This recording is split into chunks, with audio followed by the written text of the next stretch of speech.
ప్రతి సందర్భం ప్రత్యేకం, ప్రతి సంబరం శాశ్వతం. మీ one stop shopping destination Mysore sari Udyog. Tamil Nadu రాజకీయాల్లో అనూహ్య మార్పులు చోటు చేసుకోబోతున్నాయి. టీవీకే అధినేత విజయ్ విపరీతంగా ముందుకు దూసుకుపోతున్నటువంటి పరిస్థితి. ఇదే విషయం మీద మనతో మాట్లాడడానికి ప్రముఖ ప్రొడ్యూసర్ నట్టికుమార్ గారు లైవ్ కాల్ అందుబాటులో ఉన్నారు. ఒకసారి ఆయనతో మాట్లాడదాం. నమస్తే అండి. నమస్తే అండి. ఏంటండి ఇప్పుడు విజయ్ గారు సీఎం అయిపోయినట్లేనా? విజయ్ సీఎం అని చెప్పి మొత్తం ఎక్కడ చూసినా అదే కనిపిస్తుంది.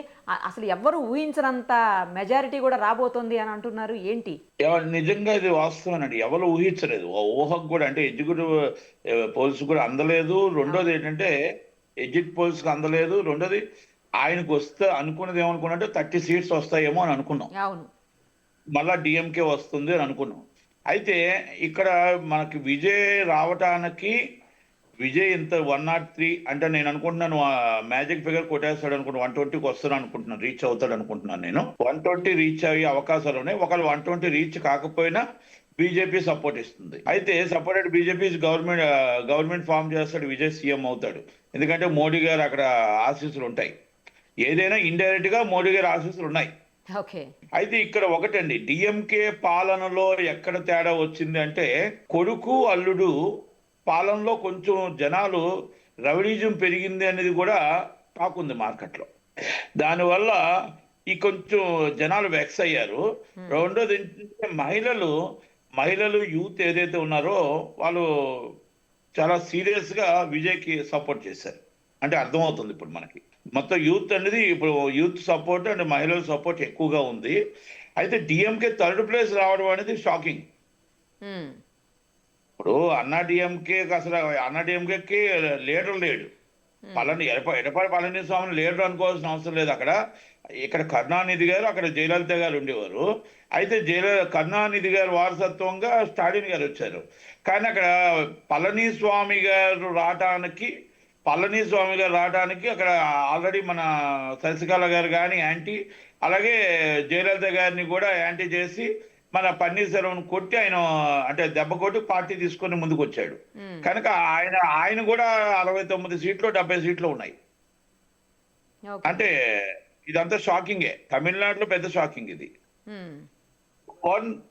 ఒకటి. రెండోది విషయం ఏంటంటే డిఎంకే అనేది ఇప్పుడు జనాలు ఏమనుకున్నారంటే మీకు అది ఇస్తాం ఇది ఇస్తాం ఉచితం ఇస్తాం అంటే కాదు, అభివృద్ధి కావాలి, మాకు ఉద్యోగాలు కావాలి, మాకు ఒక అంటే ఒక యువకుడు పాలన కావాలి అని అంత అనుకుంటాను నేనైతే. అంటే నేను యువకుడు అంటే నేను విజయ్ యువకుడు అని అనట్లే. అంటే ఒక కొత్త రక్తం కావాలి అని అనుకుంటున్నారు. ఆ ఫీలింగ్ వాళ్ళ ఉందనిపిస్తుంది. అంటే దాని మీదే విజయ్కి ఎక్కువగా ఇచ్చారు. కానీ ధైర్యంగా ఎదుర్కొన్నాడు విజయ్ కూడా ధైర్యంగా ఎదుర్కొన్నాడు. ఎందుకంటే నాకు ఆయన ఫస్ట్ సినిమా ఎస్ఏ చంద్రశేఖర్ గారు అబ్బాయి, నాకు ఫస్ట్ సినిమా నేనే డిస్ట్రిబ్యూటర్ కూడా. ఆయన ఫస్ట్ సినిమా డిస్ట్రిబ్యూటర్ నేనే. కనుక ఆ రోజు ఉన్న విజయ్ ఈ రోజు ఉన్న విజయ్ డైరింగ్ అండ్ యాసింగ్ మొత్తం టోటల్ గా ఏది ఏవైనా గవర్నమెంట్ ఫామ్ అవుతుంది అనేది ఆల్మోస్ట్ మనం కన్ఫర్మ్ చేసుకోవచ్చు. ఒకటండి, ఇక్కడ మనం విజయ్ దాకా చూసుకుంటే విజయ్ మీద వాళ్ళ మిస్సెస్ కంప్లైంట్ పెట్టింది, వాళ్ళ మిస్సెస్ డైవర్స్ చేసింది, నా భర్త మంచివాడు కాదు అని చెప్పింది. అంటే మహిళలు నమ్మలేదు. మేజర్ అర్థమవుతుంది. అక్కడ డిఎంకేకి డైరెక్ట్ గా సింగిల్ గా ధైర్యంగా వెళ్ళాడు. గ్రేట్. ఓకే, బ్యాక్గ్రౌండ్ ఎవరి ఆశీస్సులు ఉన్నా ధైర్యంగా వెళ్ళాడు. ఆ ఉదయాన్నే త్రిష గారు కూడా వెళ్ళి తిరుపతిలో వెంకటేశ్వర స్వామిని మొక్కుని కూడా వచ్చారు కదా. ఆవిడ బర్త్డే రోజే ఈయన ఎలక్షన్ రిజల్ట్ పార్టీకి మెజారిటీ అంతా అని కూడా కొంతమంది మాట్లాడుతున్నారండి. కరెక్ట్ అది. ఎందుకంటే ఆమె బర్త్డే ఈయనకి సీఎం గా ప్రమాణ స్వీకారం అంటే గెలిచే రోజు రెండు ఒకటే కాబట్టి అదృష్టమే. ఇంకా కొన్ని అదృష్టాలు అలాగే కలిసి వస్తాయి, ఊహకు అందవు కలిసి వస్తూ ఉంటాయి.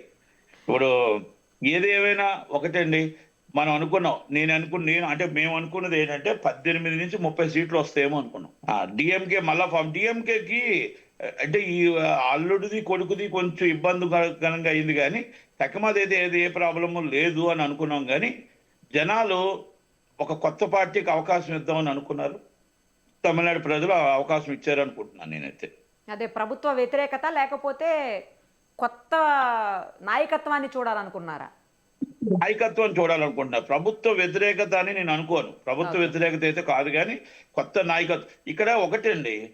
ఏది ఏమైనా సరే నేను అంటే విజయ్ గారు రానియండి, సీఎం ఎవరు రానియండి, దేశంలో నరేంద్ర మోడీ గారు ఉన్నాయండి, ఉచితం అనేది తీసేయాలి. Yeah. ఫస్ట్ దేశం అంతా ఆరోగ్యం, విద్య, ఈ రెండు తప్ప, ఉచితం తప్ప ఈ రెండు ఇవ్వాలి. ఆరోగ్యం ఇవ్వండి, విద్య ఇవ్వండి. ఈ రెండు ఇచ్చే తక్కువన్నీ తీసేయాలి. ఎందుకంటే దీనివల్ల మనం చాలా చాలా నష్టపోతున్నాం. Correct. ఎందుకంటే ట్యాక్స్ కట్టేవాళ్ళు కానీ, మిడిల్ క్లాస్ పీపుల్స్ కానీ చాలా ఇబ్బంది పడుతున్నారు. అది కూడా కొంచెం ఎఫెక్ట్ పడిందేమో అని అనుకుంటున్నాను నేనైతే. ఎందుకంటే ఇప్పుడు వీళ్ళు ఎప్పుడైతే ఇదిగో మీకు ఫ్రిడ్జ్ ఇస్తాం, కూలర్ ఇస్తాం, స్కూటర్ ఇస్తాం, అది ఇస్తాం అంటున్నారో అది మిడిల్ క్లాస్ పీపుల్కి వెళ్ళదండి. ఎప్పుడు మిడిల్ క్లాస్ పీపుల్కి ఏది వెళ్ళదు. మీరు పెన్షన్స్ వెళ్ళవు, మీకు మళ్ళీ ఇలాంటివి ఏమైనా ఉంటే ఒక కార్యక్రమం ఏమైనా ఉంటే మాకు అమ్మఒడి లాంటివి ఏమైనా ఉంటే వెళ్ళవు, కూడా ఏమి వెళ్ళవు. ఓకే. కనుక మీకు ఆ దెబ్బ కూడా మీకు విజయ్ రావడానికి అవకాశాలు ఎక్కువగా కనబడుతున్నాయి. ఇక్కడ విజయ్ సినిమా స్టారే కాదు, ఆయన రాజకీయంగా ఆయన ఒక ఒక నాగ్గా ఒక పార్టీ, రెండు పార్టీలను ఎదుర్కొంటూ ఆయన ప్రచారం చాలా బాగా చేశాడు. ఆ ప్రచారంలో సక్సెస్ అయ్యాడు. Okay. ఆ సక్సెస్ లో డిఎంకే కింద పడిపోయింది. మెయిన్ డిఎంకే పడిపోవడానికి కారణం కొడుకు అల్లుడు అనేది మాత్రం వార్తలు అయితే ఎక్కువగా ఉన్నాయి, Okay. ఎక్కువగా ఉన్నాయి. రెండోది కొంచెం రౌడీజం తగ్గాలి అనేది ఒక అంటే విజయ్ వస్తే ఇది మనం ఒక స్వేచ్ఛ ఉంటుంది, కొత్త నాయకత్వం రావాలని ఒక ఆలోచనతో మార్పు ఇచ్చారు అనుకుంటున్నా. ఎందుకంటే ఎడపాడి పళనిస్వామికి 69 సీట్లు వచ్చాయంటే నాట్ జోక్ అండి. మీకు థర్డ్ ప్లేస్ కి డిఎంకే వచ్చిందంటే ఇవన్నీ ప్రభుత్వ వ్యతిరేకత కాదు, వీళ్ళు చేస్తున్న అక్కడ ఉన్న లోకల్ అరాచకం అనేది కొంచెం కనబడుతుందేమో అని అనిపిస్తుంది నాకు. అంతే. రైట్ అండి, let us see. Thank you so much. Thank you.